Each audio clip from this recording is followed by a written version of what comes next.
அனைவருக்கும் வணக்கம். மத்திய அரசு ஊழியர்கள் மற்றும் ஓய்வூதியதாரர்களுக்கு ஒரு முக்கியமான செய்தி. அதாவது 7வது ஊதிய குழுவின் பிரகாரம் மத்திய அரசு ஊழியர்களுக்கு ஆகஸ்ட் 15க்குள்ள 3 முக்கியமான மற்றும் மகிழ்ச்சியான செய்தியாக வெளிவர போறதா சொல்லியிருக்காங்க. அது என்ன தகவல், அதை பத்தின முழு விவரம் என்ன, எல்லாமே இந்த வீடியோவில் பார்த்துடலாம்.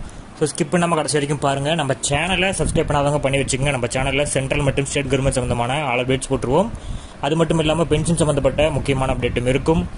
மறக்காம சப்ஸ்கிரைப் பண்ணிருங்க. வாங்க வீடியோக்குள்ள போகலாம். ஃபர்ஸ்ட் ஆஃப் ஆல் பார்த்தீங்கன்னா, மத்திய அரசு ஊழியர்கள் மற்றும் ஓய்வூதியதாரர்களுக்கு விரைவில் பெரிய செய்தி கிடைக்க போறதா வாய்ப்பு இருக்கிறதா சொல்லியிருக்காங்க. மோடி அரசு 15ஆம் தேதி ஆகஸ்ட் 15க்குள்ள ஜூலை 2025ற்கான அகவிலைப்படியை அறிவிப்பார் என வட்டாரங்கள் தெரிவிக்கிறாங்க. அது மட்டும் இல்லாம ஜூலை முதல் இதுவரை நிலுவையில் உள்ள டிஏ உயர்வு தொகையும் ஊழியர்கள் பெறுவார்கள்.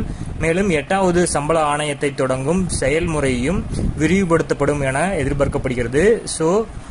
அரசு ஊழியர்களோட சம்பளம் அடிப்படை சம்பளத்துடன் மட்டும் நின்று விடாது. இதுல அகவிலைப்படி, வீட்டு வாடகைப்படி, பயணப்படி போன்றவை கொடுப்பனர்களும் இதுல அடங்கும். இப்போதெல்லாம் பார்த்தோன்னா கொடுப்பனர்கள் சம்பளத்தில் கிட்டத்தட்ட சரிபாதி பங்கு பெறுகிறார்கள்.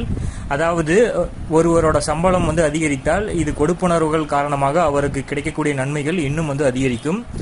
6 மாதங்களுக்கு ஒரு முறை அகவிலைப்படி மதிப்பாய்வு செய்யப்படுகிறது. இந்த மதிப்பாய்வு பணவீக்க புள்ளி விவரங்களின் அடிப்படையில் செய்யப்படுகிறது. அதாவது சிபிஐ, நுகர்வோர் விலை குறியீட்டு அடிப்படையில் செய்யப்படுகிறது.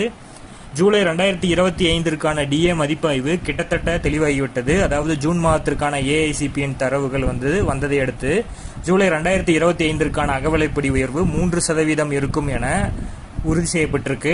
ஆனால் அரசாங்கம் இன்னும் அதிகாரப்பூர்வமா அறிவிக்கப்படல.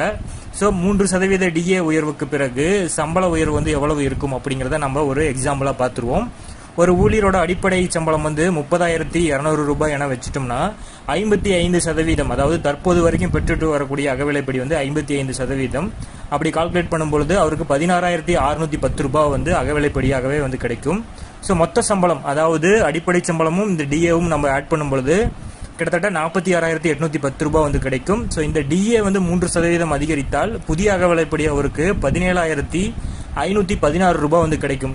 திருத்தப்பட்ட மொத்த சம்பளத்துல 47,716 ரூபாயாக உயர்ந்திருக்கும். அதாவது 906 ரூபாய் அவரோட சம்பளத்துல இந்த 3% டிஏ உயர்வுனால ஏறி இருக்கும். அகவிலைப்படி உயர்வு குறித்த ஒரு பெரிய அறிவிப்பு ஆகஸ்ட் 15ஆம் தேதிக்குள் வெளியிடப்படலாம் என ஊடக அறிக்கைகள் தெரிவிக்கின்றன. அகவிலைப்படி 3% வரை அதிகரிக்கக்கூடும் என எதிர்பார்க்கப்படுகிறது. மத்திய அரசு ஓய்வூதியதாரர்களும் ஊழியர்களைப் போலவே இப்போது அரசாங்கத்தின் அடுத்த அறிவிப்புக்காக அவளுடன் காத்துட்டு இருக்காங்க. அகவிலைப்படியை அதிகரித்து 8வது சம்பள குழுவும் விரைவில் அமல்படுத்த வந்தால் லட்சக்கணக்கான ஊழியர்களுக்கு ஒரு பெரிய நிவாரணமாக இருக்கும். இந்த உயர்வு அவர்களோட சம்பளத்தின் அதிகரிப்பது மட்டுமில்லாமல் நாளுக்கு நாள் அதிகரிக்கும் பணவீக்கத்தையும் அவர்களுக்கு நிதி நிவாரணத்தையும் அளிக்கும் வகையில் அமையும். 7வது ஊதிய குழு டிசம்பர் 31, 2025 அன்று முடிவடைகிறது. இதன் காரணமாக இப்போது அனைவரின் பார்வையும் 8வது சம்பள ஆணையத்தின் மீது உள்ளது. நாட்டில் சுமார் 50 லட்சம் மத்திய அரசு ஊழியர்களும் 62 லட்சம் ஓய்வூதியதாரர்களும் இந்த புதிய ஆணையத்தின் மூலம் வரக்கூடிய ஊதிய மற்றும் ஓய்வூதிய உயர்வுக்காக காத்துட்டு இருக்காங்க. 8வது சம்பள கமிஷன் ஆணையம் அமைக்கப்படுவதாக அரசாங்கம் ஜனவரி 2025 அறிவித்தாங்க.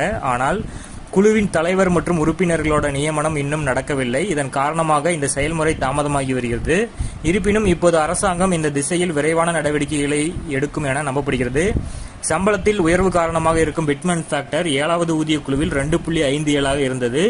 இப்போது 8வது சம்பள கமிஷன்ல இது குறைஞ்சது 1.83 இருந்து அதிகபட்சமா 2.46 வரைக்கும் இருக்கலாம் என தற்போது தகவல்கள் தெரிவிக்கின்றன. உதாரணமாக ஒரு ஊழியரோட அடிப்படை சம்பளம் 18,000னா பிட்மேன் ஃபேக்டர் 2.46 அப்படின்னு நம்ம போடும் பொழுது 44,280 ரூபாய் அவருக்கு இந்த ஊதிய உயர்வு கிடைக்கும். இது ஒரு பெரிய ஏற்றம் தான். ஓய்வூதியதாரர்களும் இதனால பயனடைவார்கள்.